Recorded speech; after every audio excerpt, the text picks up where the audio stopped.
You see all of these cars behind me? I just sold every one of them, and one that you can't see, and I just lost thousands of dollars on this latest fleet of hoopties. I'm going to go through each one of these cars and tell you what I had invested into them, and I'm going to tell you what I sold them for, and then I'm going to tell you how much I lost total on all of these cars. But these aren't the only ones. If you come over here with me, you'll see my 1972 Chevrolet Chevelle. I know this is going to break a lot of your hearts. It broke mine as well, but desperate times call for desperate measures. I actually sold this to my buddy Jason S. You guys have seen him on the channel before. He's a very good friend of mine. Santa's Workshop, Monkey Wrench Mike. We'll be going to Florida with him very soon and doing some videos out there, I'm sure. But I got into a bit of a situation, and I'm not going to get into the details, but things have been a little on the tight side lately.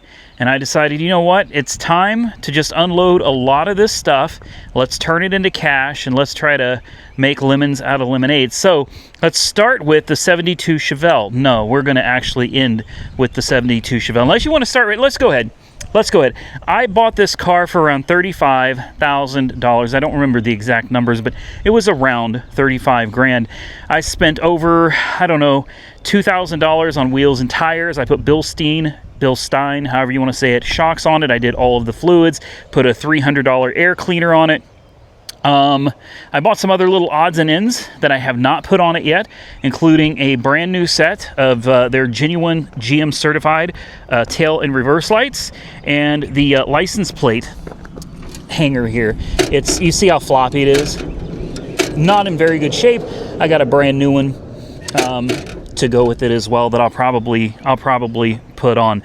So with all of that said, how much did I get out of it? Well, I told Jason I'd make him a great deal on it. I offered it to him for $30,000. I said I really need $32,000 for it, but I'll take $30,000. And he sent me $32,000 instantly. So thank you, Jason, because this was a huge, huge relief. This really helped me out. Jason is a great guy. He's a good friend. And he's going to leave this car here. I don't want you guys to freak out about it, because I know Hot Rod Power Tour is coming, right? A lot of you wanted to see the Chevelle. Jason wants me to drive the Chevelle on Hot Rod Power Tour, so the car is going to stay, and he said we will probably be sending it to Barrett-Jackson later in the year. So hey, maybe one of you can go to Barrett-Jackson in Scottsdale and see this car there, or bid online, because I have a hunch that's where it's probably going to be going. I am going to miss this car. Like this, of all of the old school cars I bought, I don't know, there's something about this one, man. This one, you know what it is? It was built right. This one was built right out the gate, man.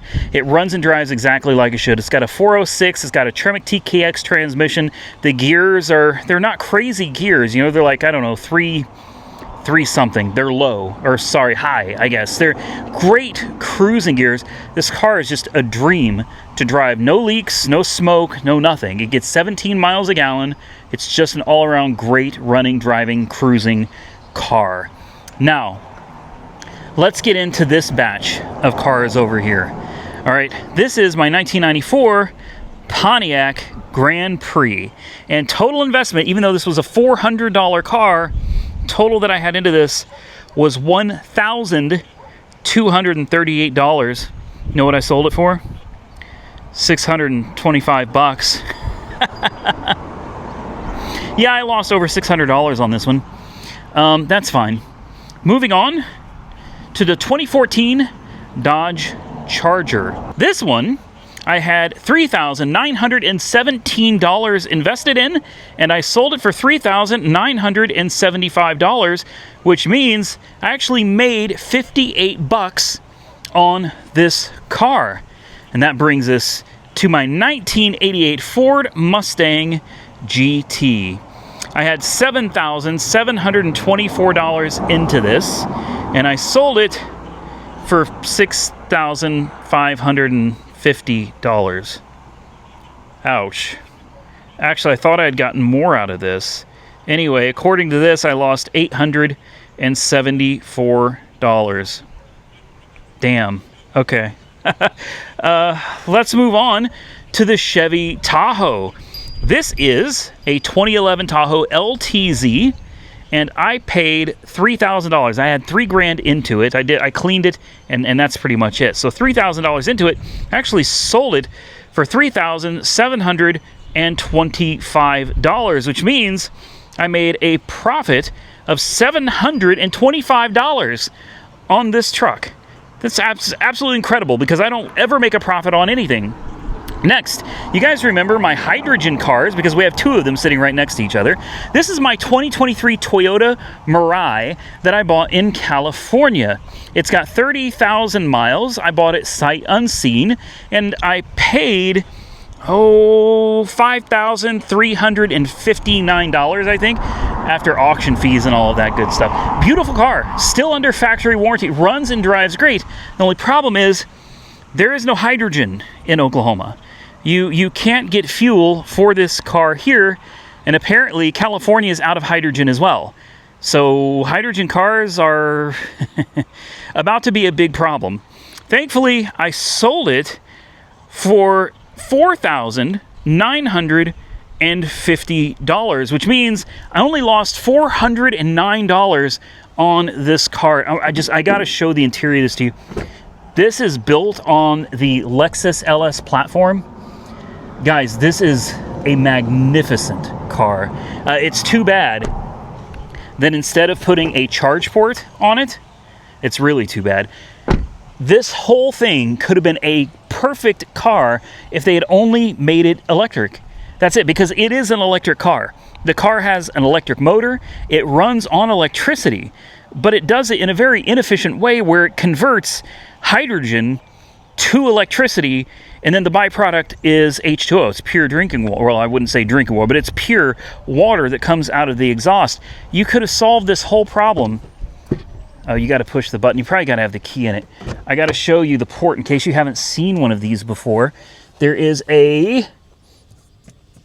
There it is. There's a hydrogen port back here. And this is where you fill it up. Right there. All you had to do was forget about all of the hydrogen components and install a charge port.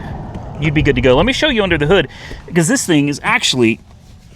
It's actually kind of cool looking under. There's a lot of technology in this car. And of all the cars I've had, all the Mercedes, all the other high-end cars and stuff that we've had on the channel, this one is one of the better running and driving ones, man. I mean, it's not super powerful, but damn, this thing is nice. I mean, this thing is really fun and so comfortable to drive.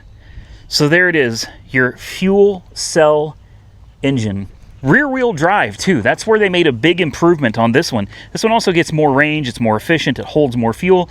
That 2018, that is front-wheel drive. This one is much bigger, and it goes further, and it's rear-wheel drive. This just feels like a proper luxury car.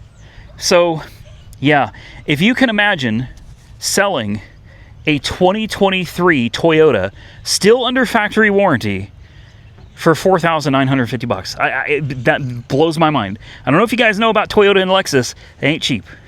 they ain't cheap. That brings us to the next Toyota Mirai. This is my 2018 Toyota Mirai. I bought this for $4,115. Now, again, when I'm giving you these prices, this is all inclusive of things like auction fees. Okay, there are fees that come on top of the price of the car, the initial purchase price of the car.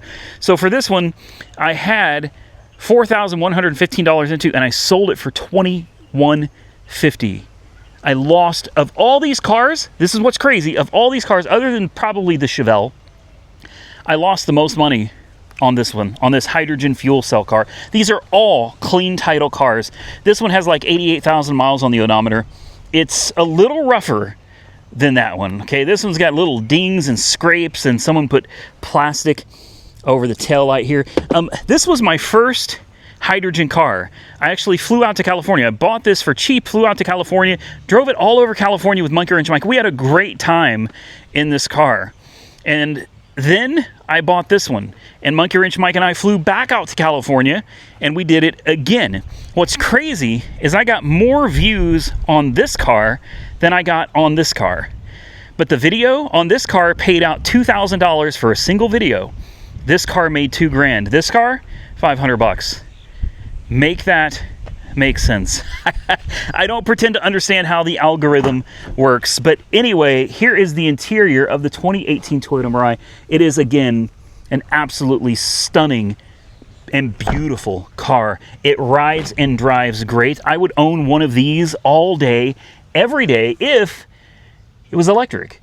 If maybe even hydrogen was more readily available to people. Look at the blue seats. I mean, it is just the blue door panels. It is just a damn beautiful car, man. Somebody got a steal of a deal on this. And here's the other interesting thing. Obviously, these two hydrogen cars are in Oklahoma. The only place in the United States you can get hydrogen for these cars is in California. And even in California, apparently they're out. Hydrogen is gone. People can't get hydrogen anymore. So as of right now, these cars are actual paperweights. That car has about 114 miles of range before it's completely dead. And then this one, this one ain't much better. I think this one's got maybe 120, 130 miles of range before it runs out. And then it's over. It's over. And the other crazy thing is the people that bought these cars obviously don't know they're hydrogen. Even though they're listed as hydrogen vehicles, they obviously had no idea what they were buying, because both of these cars are going to states that are nowhere near California that don't have hydrogen stations at all. Absolutely none. So I don't know what these people are going to do with them. It really helps to make sure you know what you're buying when you're bidding on cars, but they didn't pay much for either one of these cars, so I don't feel bad for the sucker. I mean, I don't feel bad for them. And that leaves us with my F-150. Man, I just got this truck, and I didn't pay a ton for it, but I did pay more than I probably should have. On this one, this is a 2000 F-150. I ended up out the door, and this is what's crazy. I got this truck for $2,000, all right? But I ended up having $3,496 into this XLT pickup truck with 180-some thousand miles in the odometer. The video did all right on this. It didn't do great, but it did okay. I have no idea if I made a profit on it or not. What I can tell you, though, is I sold it for $2,125, which means I lost $1,371 on this truck. Now, if you don't count the 72 Chevelle and you just count this fleet of vehicles, I lost $4,449 on these 7 cars. If you throw the Chevelle into the mix, that number goes up probably to closer to $10,000. In fact, I'm certain we would be at a $10,000 loss after you add up all of the parts and stuff that I've put into this car, plus the actual loss that I'm taking on it. With that said, sometimes things like this happen. I am very fortunate for a couple of reasons. Number one, I've got some good friends. We got Monkey Wrench Mike, we got Santa's Workshop, we've got Jason S., and I didn't forget his name. I was actually trying to think of some of my other friends. I don't have a lot of friends, and I really don't see a whole lot of people. Even my friends like Monkey Wrench Mike and Santa's Workshop, they're local, but I rarely see them. But like, these are like the 3 main friends that I have around that I talk to regularly and see semi-regularly. I'm blessed to have people like this in my life, and I'm certainly fortunate that I was able to call up Jason and say, hey, if you're interested or you know somebody that's interested, I've got a car here, and we're able to just kind of save my bacon on this, so to speak, and then let me use the car. So big shout out to Jason. Like, seriously, that's really amazing to know somebody like that. It's really amazing to know somebody like that doesn't want something from you, that's not needing something from you. Just a genuinely nice guy. Thank you. Again, I'm gonna stop there. Thank you really to Jason for taking this car. I hope it's gonna do really well at Barrett-Jackson, because it's well, we've said that before. Never mind. I'm not gonna jinx it. Oh, it's locked. Of course it's locked. I'm gonna move this into the garage right now and get it out from the elements. And then we're gonna move on to some other stuff. Sometimes you got to sell things. You know, sometimes finances can get difficult, and I'm not complaining about it, and I'm not sitting here crying about it, all right? I just got rid of this car, which, I don't know, that definitely took a lot of stress off. I got rid of my Ram, and I ended up downgrading to a Rivian. This has saved me $15,000 from my Ram, and this has saved, I mean, this was a good chunk right here. The Tesla, we've got some videos coming up for you guys, and I don't want to tell you, I'm not going to tell you anything about it yet, but the Tesla, we're going to be doing something with it. We still have the Miata, we have a Bentley that I have not done anything with yet, we have this 2009, I think, Ram 1500, we have an old smart car sitting here, and that's not all, because if you're watching this video, I'm going to let you guys in on a new truck that I have not shared with you yet. Oh, we also have the DOA $400 Hyundai Sonata, and the parts just came in for this. I didn't forget about it. The parts are here. All I have to do is get in, and we are actually going to be taking the battery apart, which means we got to tear the seats out to get to it. We're going to take the battery apart, and we're going to see if we can't fix this $400 hybrid and get it back on the road. But sitting over here, I don't know if you've noticed, but we have a couple of Raptors. Oh yeah, I didn't just buy one Raptor, I bought two Raptors. But this Raptor is not an ordinary Raptor. I'm going to show you what I'm talking about. Some of you may have already caught it, some of you may have not, but this is a very special Raptor. It's one that I didn't even know existed. This is a Shelby Baja Raptor. If you've never heard of it, don't feel bad. I never heard of it either.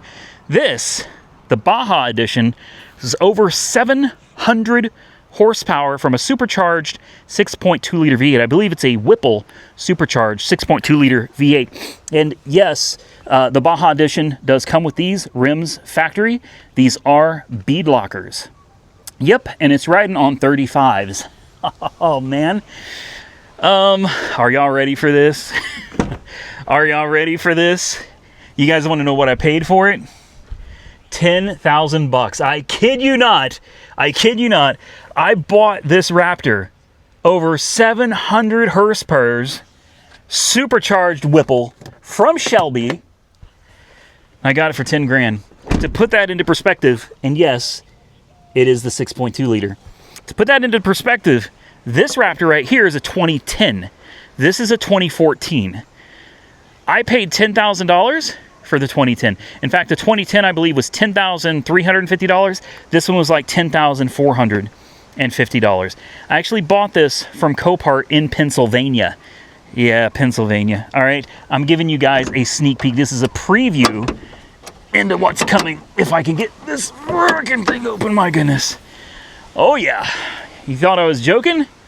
I ain't joking with you, man. Do you see what that says down there? That says Whipple. Whipple Supercharger, but we have this pulley. It says Whipple Supercharger 3.250. Huh. Oh, this ought to be great, man. This ought to be great. A 700 horsepower. Now, if it is not the Baja, it's like 500 and something horsepower, but this one is the Baja, and the Baja is 700 ponies under the hood for 10 G's. For 10 G's. Even got the front camera on it. That one doesn't have a front camera. It's got a little dent in the skid plate here.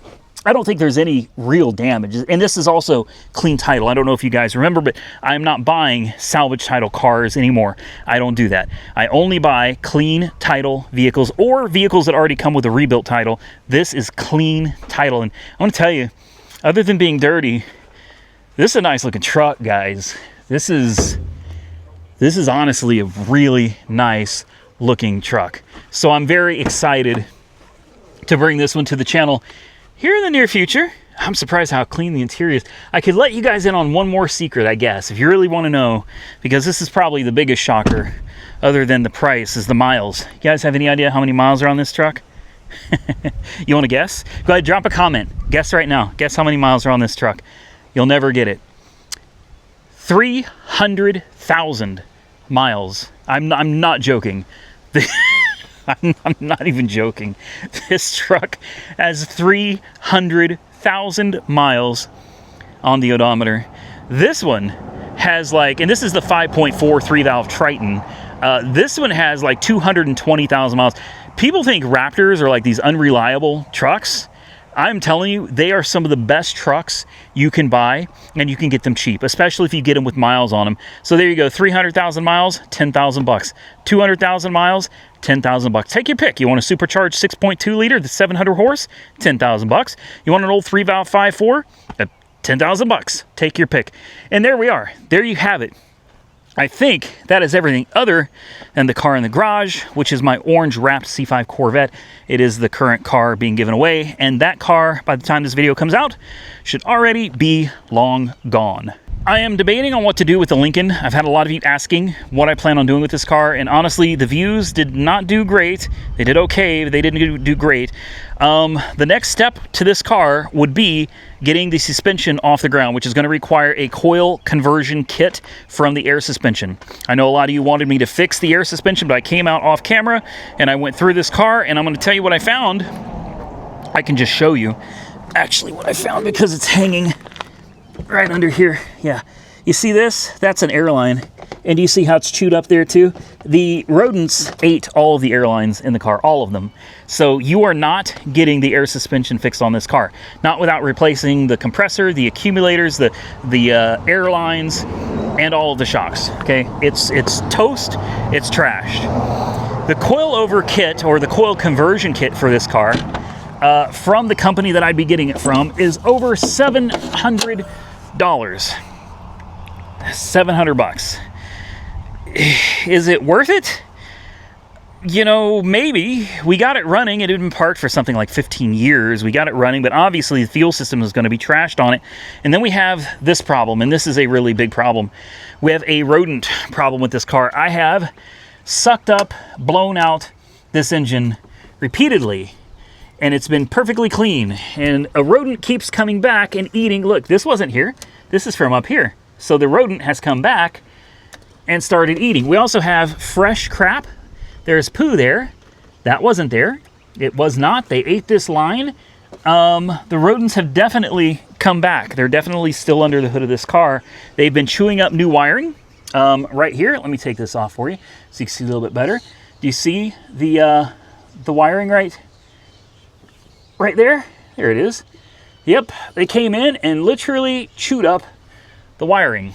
And there's another wire that's been chewed over. So what I'm telling you is, it seems like the rodents were less interested in the car before I got it and started trying to fix it. As soon as I started to fix it up, the rodents went absolutely crazy. They went haywire. It's like they got really pissed off and just started destroying the rest of the car. So at this point, I'm not really sure if this car is worth going any further. I am tempted to call a scrapyard and have a scrapyard come give me, oh wow, whatever they can give me for it. I did have the interior detailed, so it does look a lot better. Oh, well, I thought they would have detailed the glove box, but I guess they decided not to detail that either. Okay. Yeah, I'm not particularly thrilled with the detailed job that I got, because I spent about $1,000 and I had several. I had a lot of cars detailed, and it looks like basically most of them got run through pretty quick. Don't get me wrong, if you're just throwing a camera in them, they look fine. Okay, they look good. But if you really start looking at them, you really start getting into the details, you realize they didn't do a very good job. It looks like a lot of it was just rushed through, and they took the money and bounced. And like right here, you see that spot on the floor? Okay, that was not there. That's fresh. That is, yet again, feces. So these rodents, there's the snake skins, and there's poop in there too. So these rodents are still here. However, if you look at the car, compared to what it looked like before, it does look a hell of a lot better than it did.